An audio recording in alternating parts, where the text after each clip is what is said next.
AI 이미지를 제너레이트 했던 것들을 보다가 흔히 우리 입장에서는 오류인 것처럼 보이는 것들. 근데 이게 굉장히 신화적인 이미지로 받아들여지기도 하잖아요. 되게 아날로그적인 걸 디지털에게 기대하고 뭔가 제너레이트 해보라고 했는데 너무나도 디지털스러운 게 나왔을 때 내가 아날로그의 잣대로 볼 때 내가 서 있는 지점을 더 강하게 인식하는 것 같아서 디지털 세계에서는 더 강하게 아날로그를 느끼고 아날로그에서는 더 강하게 디지털을 느끼게 되는 잠깐의 순간들을 작업으로 좀 고민하고 있어요. 요 몇 년 동안은 홀리라는 시리즈들을 연작으로 만들어내고 있는데 흔히 이제 글리칭이라고 하죠. 뭔가 오류들이 나는 것이나 거기서 제가 무언가를 옮겨가면서 예를 들면 디지털로 만든 이미지를 아날로그로 옮겨온다든지 이상한 일들 그렇게 발견되는 것들을 홀리한 것이라고 비유해서 그러니까 디지털과 아날로그 사이를 오고 가고 있는 우리의 삶이라고 해야 되나 무언가를 은유할 수 있다는 생각이 들어서 그런 현상들에 집중해서 그림을 그려보고 있어요.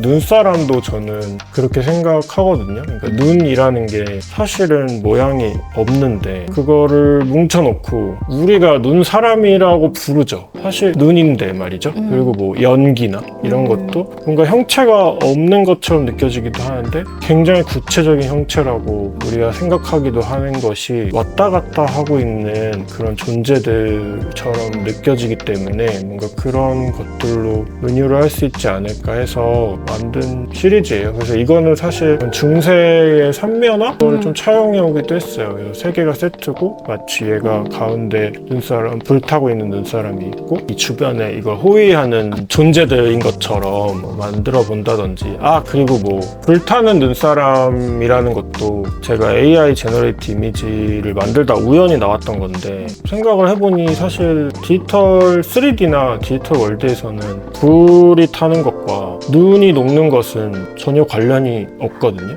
게임 같은 것도 보시면은 폭발을 하는데 바로 옆에 있는 사람에게 아무런 피해가 입히지 않는 것처럼 이제 눈 사람 옆에 바로 불이 있는데 눈이 녹지 않는 이런 게 좀 재미있는 그러니까 그런 걸 느낄 때 이제 저는 마치 기적처럼 사람들이 생각한다고 생각하고 디지털에서는 너무 아무렇지 않게 받아들이잖아요. 이상한 지점들 재밌다고 생각해서 입력값에 그럼 불타는 눈사람을 그려주세요. 약간 이런 식으로 작가님 입력. 네, 근데 처음에는 그렇게 하지 않고 그냥 눈사람을 만들어 달라고 했는데 그런 게 나왔어요. 그런 이미지가. 그래서 우연히 정말. 네, 재밌다고 생각해서 그 다음에는 이제 항상 작업이 그런 식으로 일어나요. 뭔가 꼭 제가 입력하지 않아도 보고 있던 이미지 중에 있을 때도 있고 제가 만드는 과정에서 그런 경우가 나올 때도 있는데 나오면 다시 걔를 더 좁혀서 그런 불탄 눈사람을 만들어 볼까? 이렇게 해서 AI한테 만들 때도 있고 혹은 제가 3D 스톡 이미지들을 갖고 와서 디지털 안에서 그런 화면을 만들 때도 있고요. 이 울트라마린 색상이 되게 강렬한데 이거는 왠지 나온 값이 아니라 작가님이 선택한 배경이 아닐까라는 생각이 들었거든요. 이유가 있을까요? 그러니까 성화들의 울트라마린을 많이 썼다는 걸 알게 됐어요. 배경 그리고 난데없이 쓰는 거 있거든요. 그 성화들 중에 갑자기 울트라마린 덕지덕지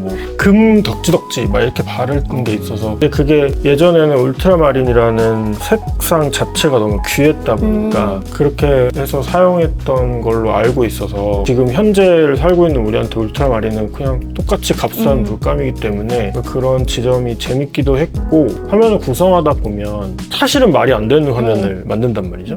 그러니까 그런 거를 배경을 통해서 드러내고 싶다? 이런 마음도 있었어요. 작가님은 DP나 연출도 되게 독특한 걸로 유명하신데 그 이전에 굿즈 화제의 굿즈 때 행사에서 이렇게 작업천을 잘라가는 그것도 그러니까 관객이 좀 참여하게 하는 되게 독특한 연출이었고 그 다음에 아트페어에서는 제가 옷걸이에 거는 작가님 최근 상해 전시에서도 그런 DP를 해주셨던 것 같은데 이런 DP는 어디서 아이디어를 얻으시는지 그리고 왜 이렇게 DP 하시는지 사실 궁금했어요. 이렇게 먼저 해야겠다고 생각해서 무슨 컨셉을 정해놓고 하는 건 아니고 자연스럽게 예를 들면 옷걸이 같은 경우도 제가 이미지를 소비하고 그거를 직접 만져보는 것이 중요하다 중요하다고 생각하기도 했고, 두께감으로 저를 은유하는 게 있어요. 뭔가 저에게 들어오는 굉장히 방대한 양의 정보와 저를 통해서 나가는 방대한 양의 다시 만들어내는 그림들 사이에 제가 굉장히 얇게 필터처럼 서 있는 존재라는 것 자체가 그 얇음을 강조하기 위한 그렇죠. 보고네요. 네. 그리고 많이 그리니까 목걸이로 전시했을 때도 1000점이 넘는 드로잉을 전시를 해야 되는 거예요. 물리적으로 걸기 위한 것도 있었어요. 그러니까 이 1000점을 어떻게 걸 거냐 이 했을 벽에다 때 다하기엔 한계가 있으니까. 네, 그거를 위한 어떤 아이디어이기도 했고요. 뭐 기본적으로는 네. 이미지를 그리면 그날 바로 소셜에 올린단 말이죠. 그러니까 사실은 저는 인스타그램이나 트위터가 저의 전시장이라고 생각하는 편이에요. 그렇기 때문에 이미지를 볼 사람은 이미 본다, 디지털로. 이런 생각이 있기 때문에 아날로그에서 전시를 하려면 다른 요소가 있어야 한다는 생각을 많이 해요. 그러니까 전시장에 와서 볼만한 이유가 있어야 하고 그게 맥락이 말이 돼야 된다고 생각해요. 왜냐하면 디지털로 전시장을 꾸리는 게 훨씬 쉬우니까요. 그래서 아날로그에 오려면 뭔가 인스타그램에서 봤던 화면보다 훨씬 큰 회화를 맞이한다든지 뭔가 이런 식으로 전시장에 왔을 때만 사람들이 느끼는 어떤 다른 지점들이 생겨야 한다고 그런 DP 방식을 많이 고민하는 것 같아요. 뭐 잘라가는 것도 그런 거였어요. 회화를 그리는데 매일 A4 한 장 단위로 그림을 그린단 말이죠. 그러니까 사실 나는 이거를 전체 화면으로 생각하고 그림을 그려본 적이 없고 그냥 그 오대수거든요. 오늘만 대충 수습하면서 그리거든요. 그러니까 요만큼만 잘 그린단 말이죠. 그리고 내일 와서 생각해요. 다른 지점들은. 그러니까 그걸 관객들도 느꼈으면 좋겠다고 생각했어요. 그래서 이만큼씩 팝니다. 라고 하니까 사람들이 그 액자를 이렇게 대봤거든요. 그래서 제 그림을 대보면서 아 얘가 이런 단위로 그림을 그리는구나. 얘가 보고 있는 화면은 사실은 이런 기본적인 단위에서 시작했구나를 뭔가 그 행위를 통해서 느껴보면 어떨까. 전시회를 열 때 되게 관객을 많이 생각해 주신다라는 생각이 좀 들으면서 제가 전시를 그렇게 보는 사람이기도 해요. 저는 사실 인스타그램으로 전시를 정말 많이 보고 잘 안 가거든요. 거짓말 하고 다닌다는 얘기도 한 적 있어요. 막 작가 만났는데 아 잘 봤어요 라고 해도 아무 무리가 없어. 왜냐면 인스타그램으로 작업을 다 보고 텍스트도 볼 수 있으니까 홈페이지에 들어가면. 그렇지 않은 전시들이 있죠. 그러니까 실제 이건 반드시 가서 봐야만 하는 것도. 예를 들면 뭐 동료들끼리 만나서 얘기할 때도 야 그건 가서 봐 이런 얘기 하거든요. 근데 그게 담고 있는 이상한 의미가 있다고 생각했어요. 그래서 당연히 나의 전시를 열 때도 내가 관객이었던 심리가 그대로 들어오게 되니까. 매일매일 보는 웹이 사실은 작가님한테 일상이고 그래도 그러한 의외의 이미지를 봤을 때 이게 되게 일상적이지 않기 때문에 전 가져온다라고 생각을 했었던 것 같아요. 그래서 드렸던 질문이었는데 이거 자체가 일상이라는 게 좀 새롭게 다가왔어요. 그렇죠. 저는 그게 훨씬 더 나라는 사람에 가까운 것이라고 생각해요. 예를 들면 뭐 우리가 막 굉장히 내추럴한 상태라고 할 때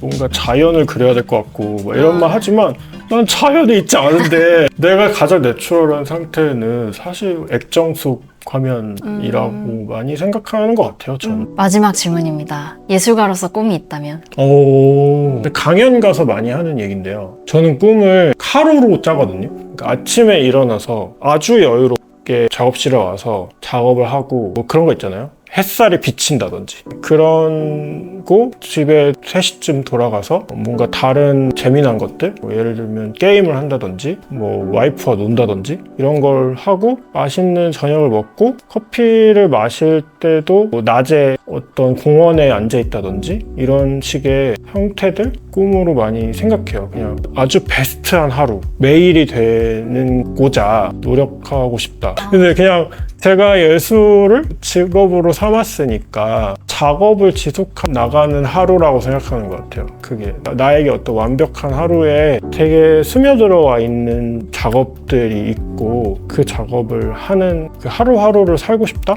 꿈을 갖고 있어요. 근데 이 꿈이 되게 무슨 막 소박한 것처럼 말하지만 이 꿈에 되게 많은 요소가 들어와 있답니다. 예를 들면 뭐 햇살이 비친다 이러면 작업실이 일단 지상으로 나와야 되잖아요. 그런 식의 저는 계속 디테일을 그렇게 짜요. 뭐 와이프와 소파에 앉았다. 소파 모델명이 있어야 될 거 아닙니까? 뭐 이런 굉장히 디테일하게 계속 짜는 거죠. 그거를 그림을 그릴 때 돌돌돌 많은 캔버스 롤이 내가 안 말고 싶다. 그러면 어시가 있어야겠지. 이런 식의 지금 말한 게 그냥 아주 소박한 것 같지만 굉장히 많은 것이 들어와 있는 꿈입니다. 사람들이 되게 소박한 줄 알더라고. 근데 그것이 아니고 많은 것들이 필요하지 않나? 작가님 오늘 긴 시간 너무 감사드립니다. 아유, 저도 즐거웠습니다. 2월 전시 진짜 너무 기대하고 있는데 아마 영상이 나갈 때쯤에 조금 후에 아마 전시가 열리고 있지 않을까 싶어요. 네. 거기서 꼭 뵙는 걸로. 좀 부끄럽지만 오셔서 즐겁게 보고 가셨으면 좋겠습니다. 네, 감사합니다 오늘. 감사합니다. 네.